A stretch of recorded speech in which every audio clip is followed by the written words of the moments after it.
Good afternoon to our CLA family members, clients, community partners, and friends. Welcome back to our live stream and part 4 of our forgiveness application discussion. We have 3 topics that we'll cover today. First, as we mentioned in our Tuesday session, last Friday night we received some new IFRs and additional information that we're going to continue to cover and unpack today. The first of the 2 interim final rules that was released last Friday was a whopping 26 pages, and what it did was it began to build upon what we had already learned from the forgiveness applications and instructions. And the good and the bad with all of this guidance is that while it helpfully cleared up several items, it also raised several new questions. The second of the interim final rules that was released on May 22nd was 19 pages. That piece was really focused on the SBA loan review process, as well as what the borrower and the lender can start to expect for responsibilities related to forgiveness. So we'll continue to walk through those today. Second, we have some breaking news. So you may have heard that the House actually passed a bill today to help ease some of the restrictions on the PPP. The Senate also has a similar bill that's pending but not passed. So after we get through some of the points on the IFRs, we will talk just briefly about the points of the House bill today. But remember, before you get too excited about this bill, it still has to go through the Senate and then be signed before we can execute fully on any plans related to those topics. Finally, today we're also bringing in the former Chief Marketing Officer of the Ritz-Carlton brands, who serves as an advisor to CLA. He's going to be discussing the travel and hospitality impact of the COVID-19 relief packages. So before we dive in today, just a bit of housekeeping. As you may be familiar, we have several moderators in the chat that are there to answer your questions, and they will also be directing them to us so that we can discuss them live with our live stream presenters. So again, we want you to submit your questions and be part of the conversation with us. It really helps us hone in on what are the important topics that we can help you and your company with throughout this uncertain time. We are dedicating a chunk of time at the end of today to really go into what are some of the prevalent questions that we're continuing to see in the chat and how can we help you. Additionally, I want to remind you that we do have information available on our COVID-19 landing page, and that information is continually updated with online tools and resources. We also have a contact us button where you can submit specific questions so that we can connect you with an advisor and help you take the stress, quite frankly, out of working through these programs. So now that we've given the background and the overview of what we're going to get into today, I want to introduce our 3 speakers. First of all, we have a special guest with us here today. We have Bruce Himmelstein joining us. Bruce is a globally recognized brand marketing expert with over 30 years in the travel and hospitality industry, and he has served during those years some of the most prestigious domestic and global hospitality brands. Like I said in the introduction, he was the former Chief Marketing Officer of Ritz-Carlton and also serves as an advisor to CLA. So welcome, Bruce. Thank you, Leslie. Good to be here. Yeah, I also want to welcome 2 familiar faces. That is Jack Rybicki and Rick Kruger. Welcome back, guys. Hey, we have seen them just on the forefront of all the PPP discussions for CLA, and you guys are going to continue to unpack that for us today. So welcome back to both of you. All right, so with that, Bruce, we are going to start with you.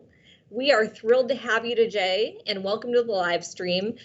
And we've called on you to discuss the hotel and travel industry in times of COVID because we know that economically it's one of the biggest industries in the US. And I think it can be both an indicator of where the economy is headed, but also, as I've heard you discuss before, really this industry can play a big part in stimulating the economy. So we would love just to get a little bit of an update from you on what has happened in this space since March, and then what do you anticipate in the coming months? Well, thank you again, Leslie, for having me. I'm thrilled to be here and participating with my friends at CLA. As you mentioned, I've been doing this a while, and I've never seen, as the rest of the industry has never seen anything like this. I was in my role at Ritz-Carlton during 9/11, and we were starting at that point to develop more and more hotels outside the United States. And we followed what everyone was telling us, which was nobody's going to get on a plane and travel again outside the US. And obviously that was a big concern. Didn't happen. The industry came roaring back. During 2009, again, I was in my role at Ritz-Carlton, and the financial crisis hit. And we had directors of finance, CFOs of companies telling their employees, when you travel, you cannot stay at a Ritz-Carlton for the optics of what that would mean. So don't turn in an expense report that has a Ritz-Carlton logo on it, because they won't be reimbursed. That was 38% of our revenue that got shut down overnight. Wow. And we panicked. And people said that we'll never recover from this. People just won't travel after this. Wasn't true. It came roaring back. It snapped back, actually. This one is different. This one is going to be a pendulum swing.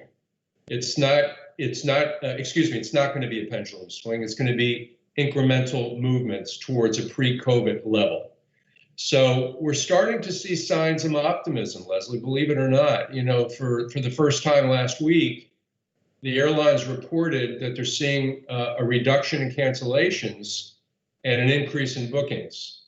That's an amazing sign. It may not be to the levels that everyone wants it to be, but look, we'll take that right now. Yesterday, Disney announced that they're opening in July. Universal's opening in 2 weeks. So if you want to see your favorite character in a mask, now's the time to start planning that. So these are the signs that we look for. I would expect hotel rates to maintain. This is not going to be go get a discount because times are bad. As you may or may not know, the business model for a hotel is that the brands don't own the buildings. Owners, private owners, equity partners, REITs, teachers' funds, they own the asset. And then they hire the brand that they want to work with to manage their asset for them for fees. So the cost now that these owners have to take on because of COVID is incredible. I'm working with a few upscale hotels, luxury properties, where they're going to be spending up to $400,000 of incremental cost just to get their hotels ready, with plexiglass, with sanitizing equipment, with masks. So the operating models are going to change, the staffing models are going to change, and the business is going to take a bit to shift back. But the good news is, as I mentioned, it's starting to show signs of recovery. Well, that's a great starting overview. So obviously, there's a lot of different segments in travel. You've got leisure, you've got business travel, you've got group meetings. Are there different projections that you're seeing by segments? Yeah, that's a great question. I mean, you essentially just articulated a marketing plan of most hotels in the world. They have 3 segments within their fixed box, right? It's perishable inventory. They have the group segment, the meeting segment. They have the business traveler, and then they have the leisure traveler, the vacationer. Let me start with leisure, because that's the one that's starting to show signs of strength and demand. We're actually starting to see people want to travel again. The mode of travel is shifting. We're starting to see the drive market get redefined. It used to be, pre-COVID, you and your family or whomever would define what your radius of capacity to travel to go somewhere for vacation is, an hour or 2 hours. That's all been redefined now. We have people traveling up and down the East Coast, getting in their cars and going to hotels for vacations because they just want to get back out. So we're seeing some pretty strong bookings out of the leisure segment. Let's take business travel. The travel, the drive market comment is starting to actually have application for business travel. And while Zoom has certainly played a role in substituting client meetings and client exchange, it's not going to 100% eliminate it. There's still going to be a pretty strong percentage of people that want to sit across from their clients and have meetings. That's going to continue. However, I don't see any of that coming back, looking at all the trend reports, till the fourth quarter of this year. And even then, we're looking at about a 60 to 70% return. So it's really about Q1 of 21 that the business travel trend we think will come back. The segment that's been hit the hardest is the one of the groups and the meetings.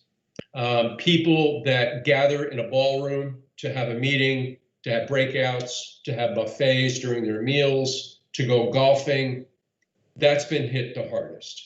And I would say that the protocols that are now being redefined in hotels for the meetings market is pretty substantial.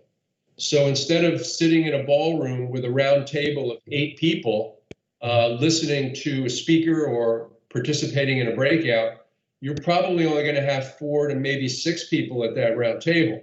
You're not going to a buffet. You're going to have grab and goes for your meals for the most part.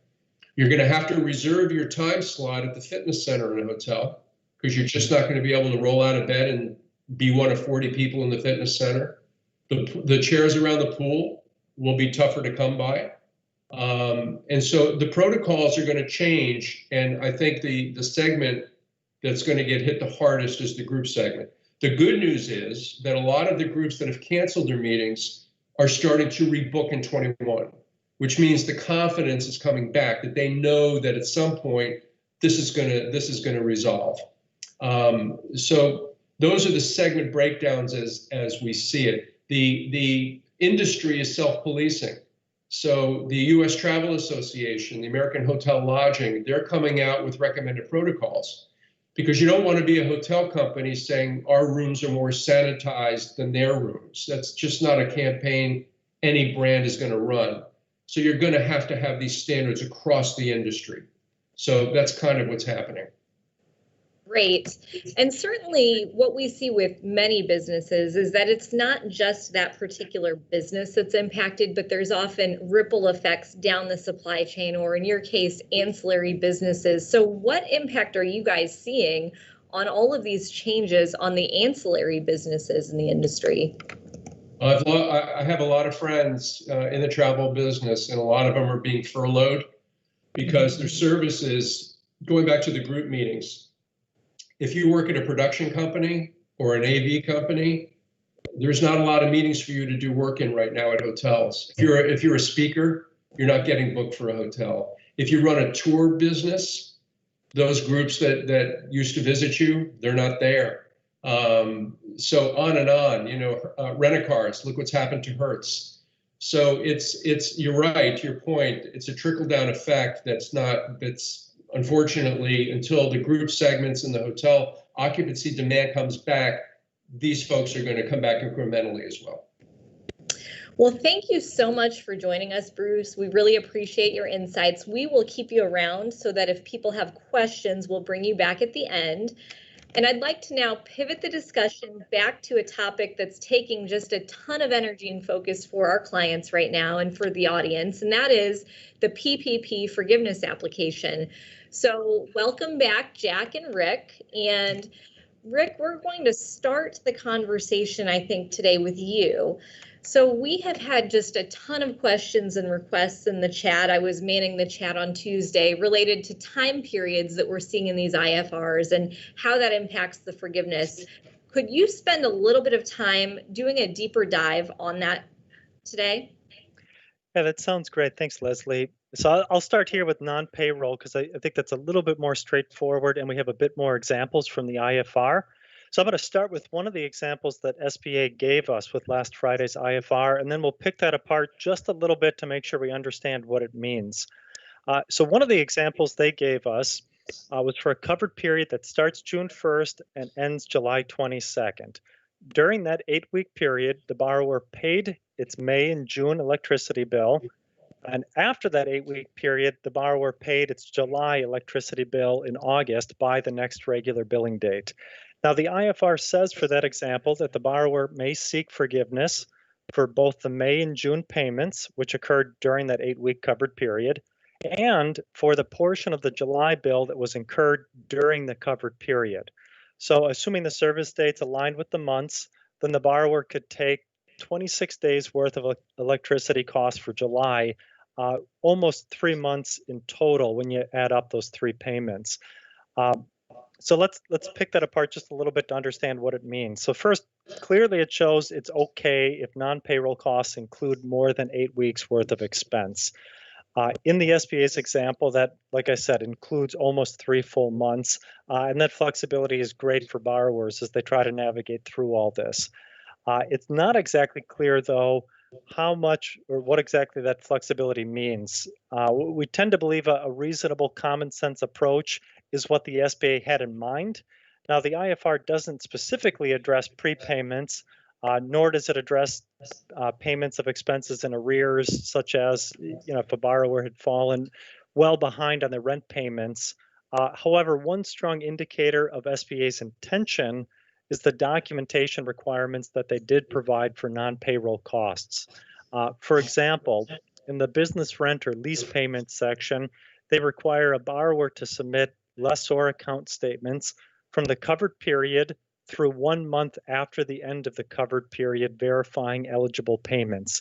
It definitely doesn't clearly state what they mean by that, but it would seem to imply that the SBA doesn't expect payments of rent that fall well outside the covered period. And in any case, it's still worth remembering that there is a 25% cap when it does come to non-payroll costs with respect to the total loan forgiveness amount. Yeah, and that was really reiterated multiple times in that IFR that was truly that guardrail there with respect to those costs. So that was fantastic.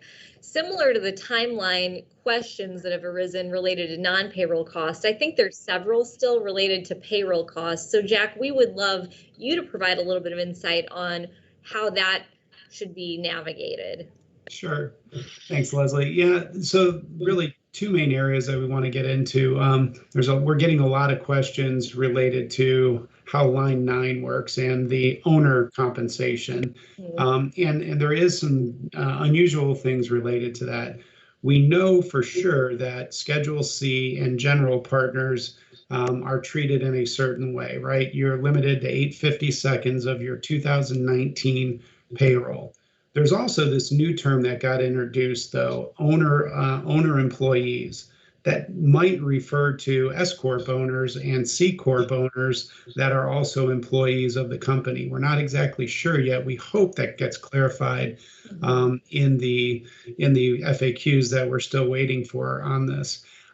Related to those, though, those employees are treated differently with respect to what else can be included. So, for instance, owner employees, if that is S Corp and C Corp, you can include health benefits and retirement benefits for that group. However, Schedule C and for general partners, you do not get to include health benefits and retirement contributions. And so there is going to be hopefully a lot more coming out on that. I'll go back to the time period issue too, because that's really the other area we're getting a lot of questions on. And so, as Rick mentioned, there's a very specific example in the IFR that talks about time period for non-payroll costs. Unfortunately, we don't have that similar example for the payroll cost side. And so, that uses similar language, paid or incurred and paid, right? So we know we're going to get at least 56 days. The question would be, and I saw one come through earlier in the chat today, what if our one pay period started on, April 4th, we got the loan April 10th, and then we paid that on the 17th. Do we get to include the pay done on the 17th, which would have been from a prior period? It would seem like you might be able to, but we're not certain on that yet. And again, we hope that we'll get some clearer guidance on it. it seems like the intent was 56 days or 8 weeks worth of payroll, and they did some things to conform pay periods there. But we don't know if things can be paid, particularly in arrears. We're getting questions about what about our 2019 retirement plan contribution that we hadn't made yet?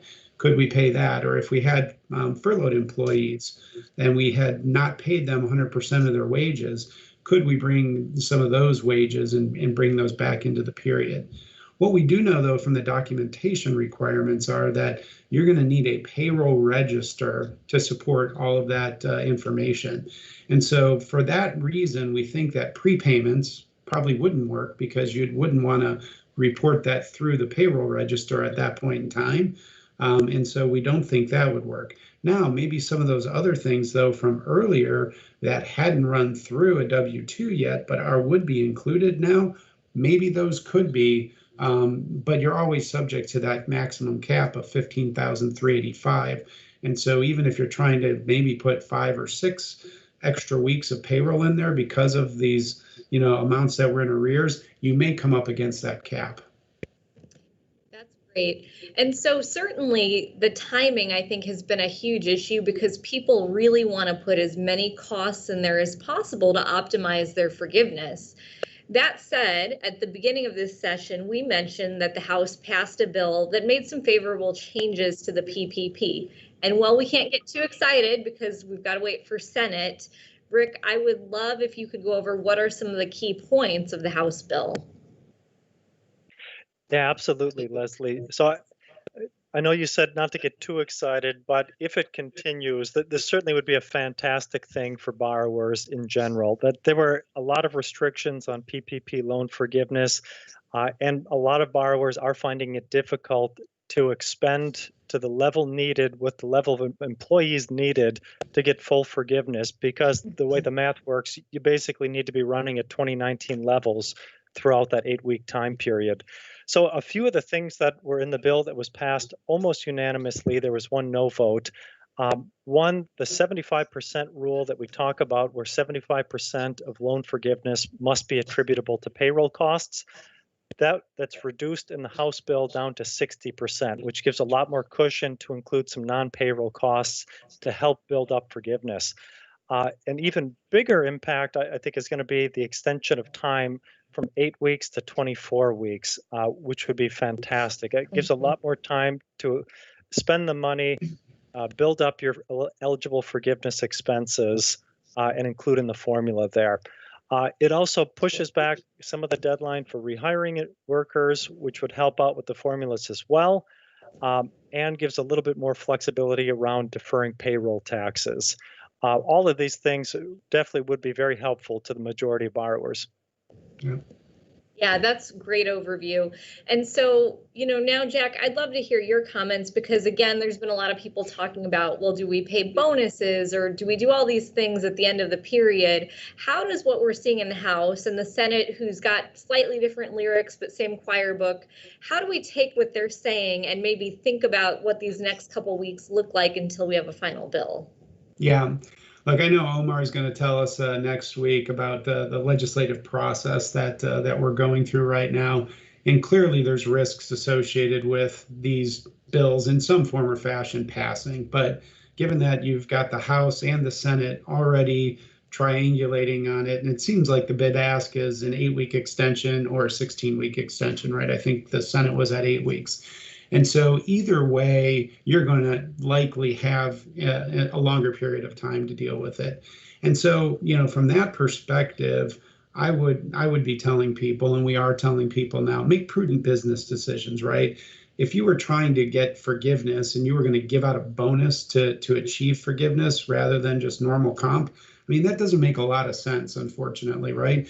You're still going to be out the money. And if you didn't get forgiveness, you'd have the money left to pay the loan off. And so why would you do that to maximize forgiveness if the bonus to those employees didn't serve a business purpose, right?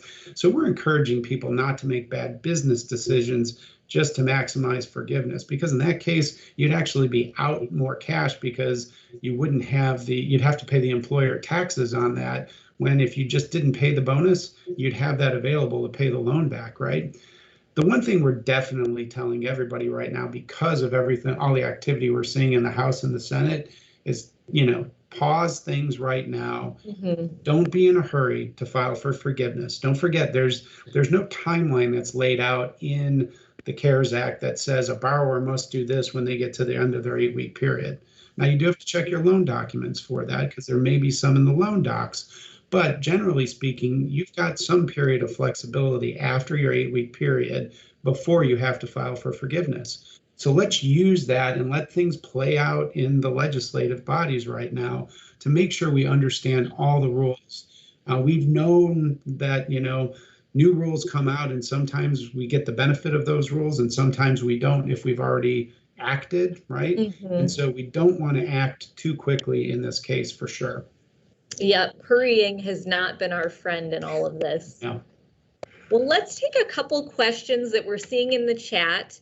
The first one is from Ellery, and she is asking, in the House bill, if we truly have this extension to 6 weeks, would that also extend the cap from the $15,385 up to basically double that, $30,770?